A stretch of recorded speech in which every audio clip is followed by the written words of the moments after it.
I never imagined that life could turn this way. Just a year ago, I was at the top of my game, a successful advertising executive in a high-rise office, rubbing shoulders with CEOs and making six-figure deals. But life, as it turns out, has a way of humbling you. My descent from luxury to the cold, unforgiving streets of the city was swift and brutal.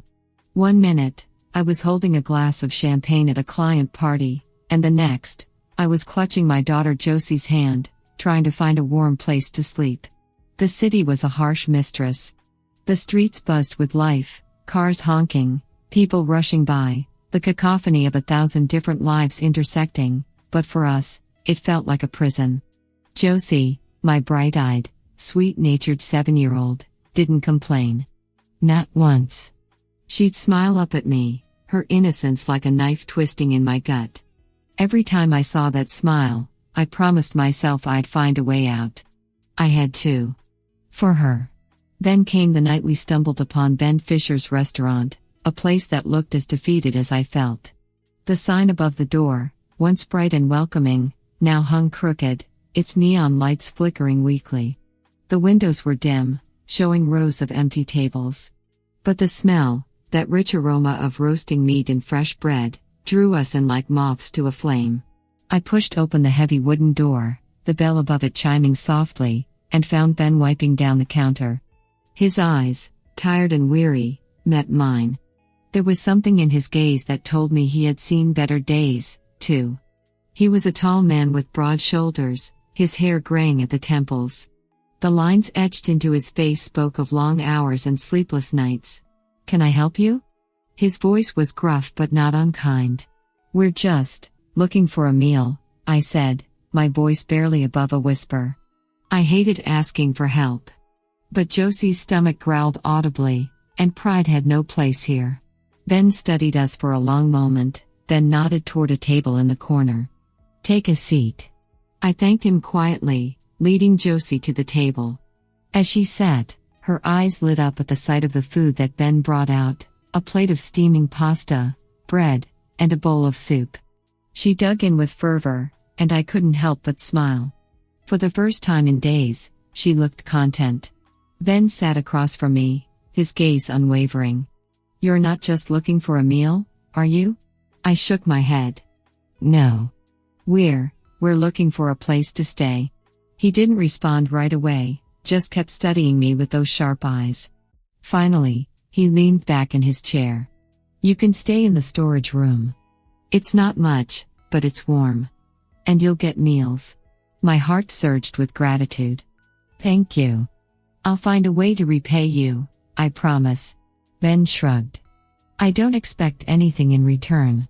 Just help out where you can." That night, Josie and I settled into the small storage room at the back of the restaurant. It wasn't much, just a cot and a few blankets, but it was a far cry from the cold concrete of the streets. As I lay there, listening to Josie's soft breathing, I felt a strange sense of peace. We weren't out of the woods yet, but we had shelter, food, and a roof over our heads.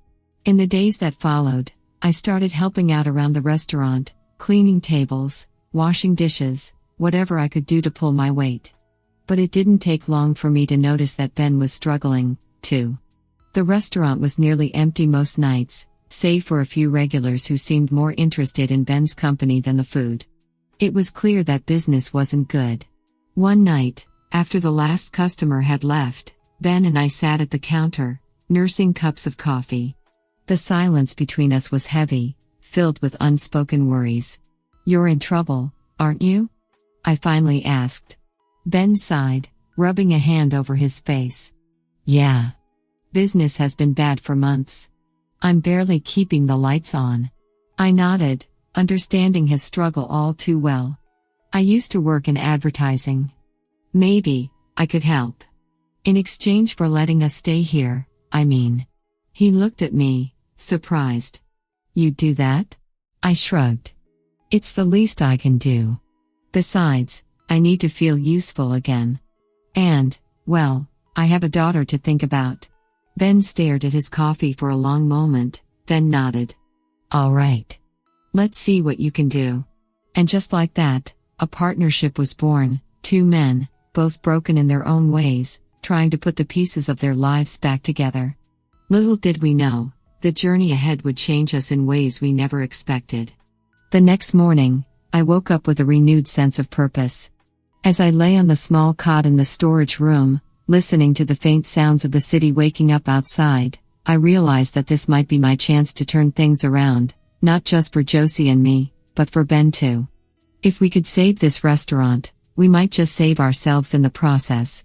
Josie was still asleep, her little body curled up under the blankets, so I quietly slipped out of the room and into the main dining area.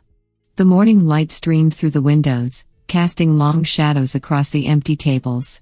Ben was already up, standing behind the counter with a cup of coffee in hand. He looked exhausted, but there was a glimmer of hope in his eyes when he saw me. "Morning," he grunted, nodding toward the coffee pot. "Help yourself." "Thanks." I poured myself a cup and took a sip, savoring the warmth. It had been a long time since I'd had the luxury of a decent cup of coffee. "So," Ben said, leaning against the counter, "what's your plan?" I set my cup down and looked around the restaurant.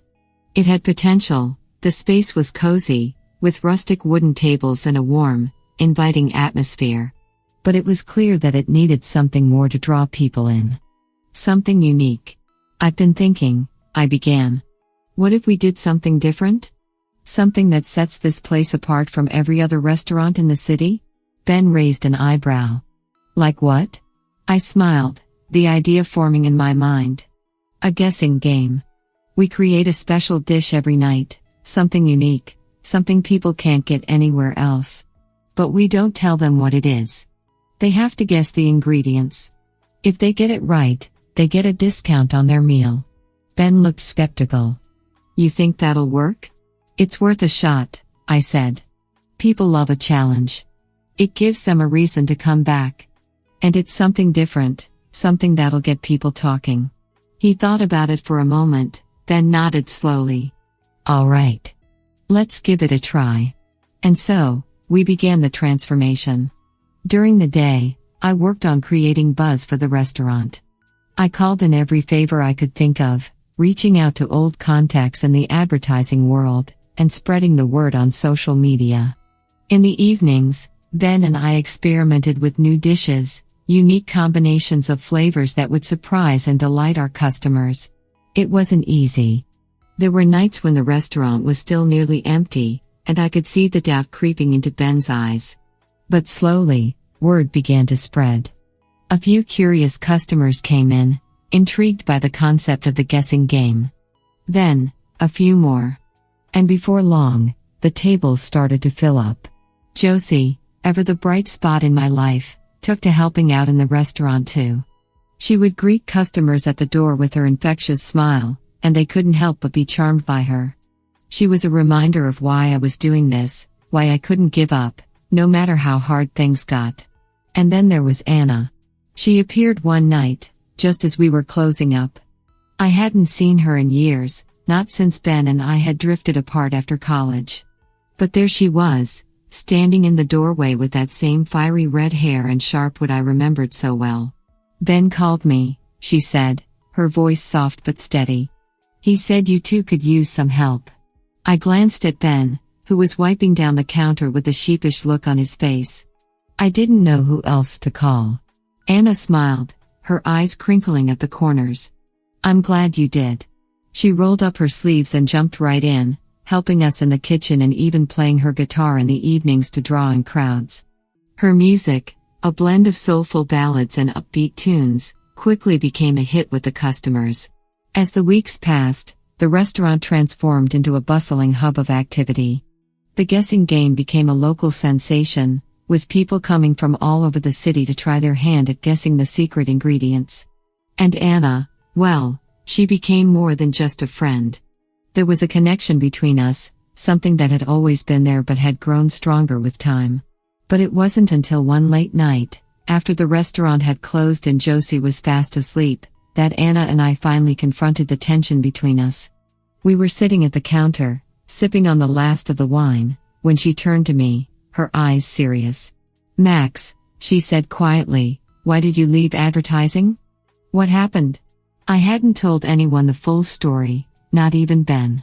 But something about Anna, her honesty, her kindness, made me want to open up. I lost everything, I admitted, my voice raw with emotion. The company I worked for went under, and I couldn't find another job. We lost the apartment, the savings, everything. Josie and I ended up on the streets. I failed her. Anna reached out, her hand warm against mine. You didn't fail her, Max. You're doing everything you can for her. That's what matters. I looked into her eyes, seeing the sincerity there, and something inside me shifted. For the first time in a long while, I felt hope, a fragile, tentative hope, but hope nonetheless. And in that moment, I realized that maybe, just maybe, this restaurant wasn't the only thing being rebuilt. Maybe we were rebuilding ourselves, too. The restaurant was packed that night, every table filled, the air thick with laughter and the clink of glasses. It was the busiest we'd ever been, and as I watched the waitstaff scurry around, delivering plates of food and refilling drinks, I couldn't help but feel a surge of pride. We had done it. We had turned this place around. Josie was in her element, bouncing from table to table, chatting with the customers and playing her little guessing game with them. She had become the unofficial mascot of the restaurant, her bright smile a beacon of warmth that drew people in. Ben, too, seemed like a different man. The weight that had once pressed down on his shoulders was gone, replaced by a newfound energy. He moved through the kitchen with a purpose, barking orders to the cooks and occasionally stepping out to greet the regulars. It was like watching someone come back to life. And then there was Anna. She was on stage, strumming her guitar and singing a soft, soulful melody that seemed to wrap around the room like a warm blanket. Her voice was rich and full of emotion, each note resonating deep in my chest. I stood at the back of the room, leaning against the wall, and watched her. She was a force of nature, beautiful, strong, and full of life. As she finished her song, the room erupted in applause, and she flashed a brilliant smile. Her eyes found mine across the room, and for a moment, it felt like we were the only two people there. She nodded slightly, a silent acknowledgement of everything we'd been through together. But the night wasn't over yet. Just as the applause began to die down, the door to the restaurant swung open, and a man walked in. He was tall, with sharp features and a slick, confident demeanor that immediately set my nerves on edge. He wore a suit that probably cost more than most people made in a month, and his eyes swept the room with cold calculation. Ben saw him first, and I noticed the way his face paled. He set down the dish he was holding and walked over to the man, wiping his hands on his apron. "Roger," Ben said, his voice tense. "What are you doing here?" The man, Roger, smirked, a thin, cruel expression that made my stomach churn. "Just checking in on my investment, Ben.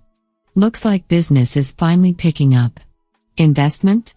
My mind raced as I tried to piece together what was happening.